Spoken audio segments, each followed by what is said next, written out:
In her investigation, Mrs. Clinton raised some eyebrows when she joked about the email controversy this weekend in Iowa. See what she said when she referred to the messaging app Snapchat. I know that people across the country are following us on social media as well. By the way, you may have seen that I recently launched a Snapchat account. I love it. I love it. Those messages disappear all by themselves. Well, she may be mocking the email issue, but it seems that it has been hurting her poll numbers. So what happens next? Jamie Weinstein is senior editor for the Daily Caller. Betsy Woodruff, a political reporter for the Daily Beast. Betsy, let me start with you. What does it mean when the new Fox News poll that came out yesterday morning, it shows Mrs. Clinton has slipped, not just slipped, dropped from 61% in June to 49% just in the last 2 months?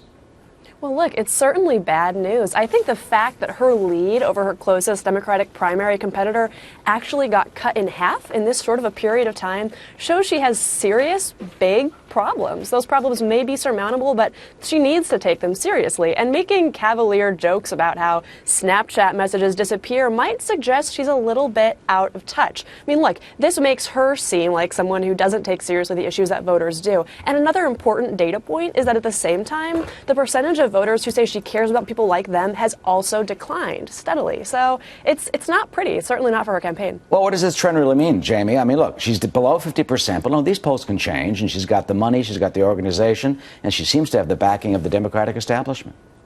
Well, I think it's bad. And, these emails aren't going away. It's more like a drip, drip, drip type of situation. We keep learning more. More and more classified information is being found on these emails. Over the weekend, Bob Baer was on another network. He's a well-respected CIA operative, not known for his partisan leanings. He said that if it was him in this situation, he would have been fired from his job immediately and probably prosecuted and maybe sent to jail. So she, while all of a sudden is making jokes about this, this is a very serious matter, and I think it is kind of the type of thing that might draw someone like Joe Biden, who sees her poll numbers dropping, and a serious criminal investigation potentially out there, and propel him into the race. Jamie, is there a sense in Washington this starts step by step by step, the DOJ investigating, the FBI involved in this server question? Is there really a sense in Washington that there can be or may be a serious investigation that could potentially lead to some type of criminal charges? There's some people that say they can't imagine it under the Obama administration DOJ pressing some charges like this against the Democratic frontrunner, former Secretary of State in the administration. But I'm not so sure. I think that intelligence matters. Sometimes these things have a life of their own, and maybe Obama just doesn't have any say in who gets prosecuted in a situation like this. So I wouldn't count that out entirely. Well, Betsy, what happens? She says that she had no classified information. It was classified after the fact. This weekend in Iowa, she also specifically used the word, quote, marked. Nothing was marked as classified, so potentially she could say, I didn't know. What's the sense of any serious investigation that's potentially leading to something like the Petraeus case? Well, just because the information wasn't necessarily marked as classified doesn't really matter.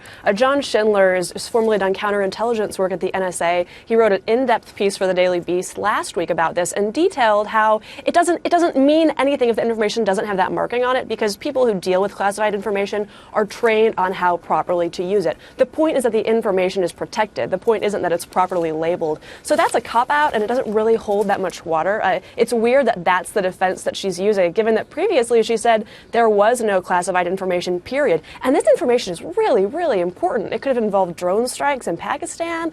The reason the information is classified as top secret is because it matters for United States diplomatic relations and for our national security. And quickly, this isn't kid stuff. What do you think is going to happen, Betsy? Honestly, I have no idea. I think one thing that's for sure is that it's going to hurt her campaign, because we're going to keep getting news on these emails, on this investigation going up to January. But look, it depends on what the investigation finds, depends on how it goes. Yep. So it's an open question. Yeah, Jamie?